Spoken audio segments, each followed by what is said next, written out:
बिस्मिल्लाहिर्रहमानिर्रहीम। अस्सलाम वालेकुम नाज़रीन, प्रोग्राम स्टूडियो 1 के साथ मैं हूं आपका मेज़बान एहसन शाह।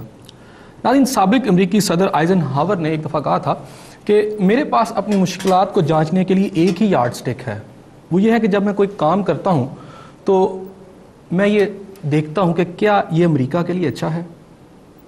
नाज़रीन, इसी तरह का एक नारा 9/11 के बाद साबिक सदर परवेज़ मुशर्रफ ने लगाया और उन्होंने कहा कि पहले पाकिस्तान, और इस नारे के बाद हम वॉर ऑन टेरर में, जो कि एक अमरीकी जंग थी, शामिल हो गए। जब हम इस जंग में शामिल हो रहे थे तो उस वक़्त एक धमकी अमरीका की तरफ से दी गई थी कि अगर आप इस जंग में शामिल नहीं होंगे तो आपको पत्थर के दौर में पहुंचा दिया जाएगा। नाज़रीन, आज 10-11 साल के बाद जब हम इस वॉर में शरीक भी हो गए, कुछ 40-45 हज़ार लोगों की हमने कुर्बानी भी दे दी और अपना $80 बिलियन का नुकसान भी कर लिया, उसके बाद हम कहाँ खड़े हैं। अगर आज हम पाक अमरीकी ताल्लुकात की तरफ देखें तो हमें ऐसे लगता है कि अमेरिका फिर हमें एक दफ़ा पत्थर के दौर में, बावजूद इस उम्र के कि हमने इतनी कुर्बानियाँ दी हैं, इतने नुकसानात उठाए हैं, उस पत्थर के दौर में पहुँचाने के लिए तैयार खड़ा है। इस वक्त अमेरिका का जो इस वक्त हमारे से डिमांड है, जो मुतालबा है, वो ये है कि पाकिस्तान डू मोर करे, हक्कानी नेटवर्क को ख़त्म करे, जो दहशत गर्दों के अड्डे हैं वो यहाँ से ख़त्म किए जाएँ।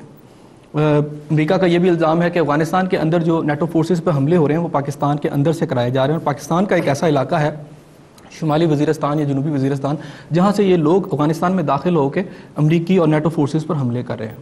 नाज़रीन, अगर हम थोड़ा पीछे चले जाएँ, लाओस और कंबोडिया ऐसे इलाके थे जहाँ पर अमरीकी मुखालिफ जो उस वक्त कुव्वतें थीं या जो वो लोग जो वियतनाम में लड़ रहे थे, उन्होंने पनाह ले रखी थी और वो हमले करते थे जनूबी वियतनाम के अंदर अमरीकी फोर्सेस पर। अमेरिका ने इन दोनों ममालिक की हुकूमतों को बहुत समझाने की कोशिश की, लेकिन जब वो हुकूमतें उन गुरीलों को जो है, जो वो लड़ रहे थे अमेरिका के ख़िलाफ़, जब रोकने में नाकाम रही तो बिल आखिर अमेरिका ने फिर इन दोनों ममालिक के ऊपर भी बमबारी की और बहुत ज़्यादा वहाँ तबाही मचाई। क्या हम भी वही देखने जा रहे हैं? नाज़रीन, बड़ा अहम बात है, और सबसे अहम बात यह है कि अगर ये तल्लुकात ठीक नहीं होते, जैसे कि अगर इस वक्त पाकिस्तान की जो अस्करी और हमें जो सियासी क़यादत नज़र आती है, वो इन मुज़ाकरात में जो हमें ख़बरें पहुंची हैं कि पाकिस्तान तैयार हो गया है हक्कानी नेटवर्क के और अमेरिका के दरमियान मुज़ाकरात करवाने के लिए, अगरचे कि पाकिस्तान ने यह शर्त रखी है कि इनके जो नताइज आएंगे वो अगर अमेरिका की मंशा के मुताबिक नहीं होंगे तो इसकी ज़िम्मेदारी पाकिस्तान पर ना डाली जाए।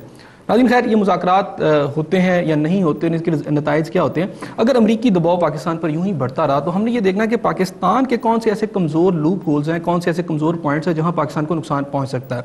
अगर हम बड़ी बारीक बीनी से और मेरा ख्याल है खुले दिल से देखें तो बलूचिस्तान एक ऐसा इलाका है जहाँ पे मौजूद आज अनरेस्ट जो है वो अफ़गानिस्तान के साथ हमारे जो बिगड़ते हुए तल्लुकात हैं, जो अमेरिकन और नेटो फोर्सेस के साथ हमारे बिगड़ते तल्लुकात हैं, उसके अंदर बलूचिस्तान का इलाका और इसकी अनरेस्ट और वो लोग जो पाकिस्तान के ख़िलाफ़ जज्बात रखते हैं एक बहुत बड़ी मुश्किल पैदा कर सकते हैं। इस सूरत हाल में हमें क्या करना होगा?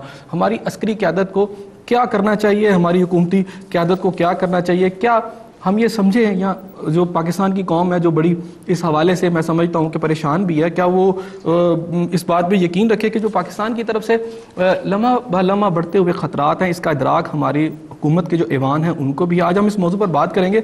मेरे साथ शरीके गुफ्तगू हैं नाज़रीन, मेरे पहले मेहमान हैं कर्नल रिटायर्ड जावेद ज़हूर साहब, सीनियर अस्करी तज़ियाकार हैं।